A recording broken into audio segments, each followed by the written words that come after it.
ছেলে দিলীপ বাবু কিছুক্ষণ আগেই মন্ত্রী হিসেবে শপথ নিয়েছেন, আপনি দেখেছেন? দেখেছি কোথায় দেখলেন? এই টিভিতে আমার মেয়ের ঘরে। তা আজকে কি দিলীপ বাবুর সাথে আপনার কথা হয়েছে? হ্যাঁ, সকালে মোবাইলে কথা হয়েছে। কি বললেন? আমি এখন যাচ্ছি শপথ নিতে। আপনি গুরুত্বপূর্ণ মন্ত্রী হিসেবে দায়িত্ব নিতে চলেছেন, আপনি তার কাছ থেকে কি প্রত্যাশা করেন? রাজ্যবাসীর জন্য কি চান? রাজ্যবাসী যা চাইবে তাই, আমি আর কিছু চাই না, আমার কিছু দরকারও নেই। না, মানুষের রাজ্যবাসীর তো অনেক প্রত্যাশা আপনার ছেলের কাছে, আপনি সেটা ছেলে তারা পূরণ করলে তাদের প্রত্যাশা পূরণ হয়ে যাবে। আমার ছেলে সেটা পূরণ করা হবে না, কাজ করবে। আপনি আশা করছেন ছেলে? আমার ছেলে কাজ করবে, আমি আশা করছি। আমার ছেলে সেরকম ছেলে নয়।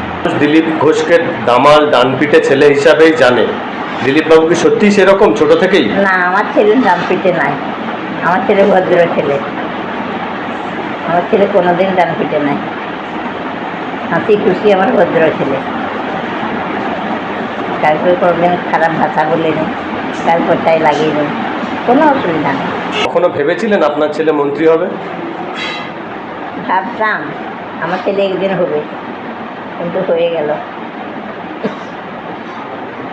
আর অসুবিধা নেই।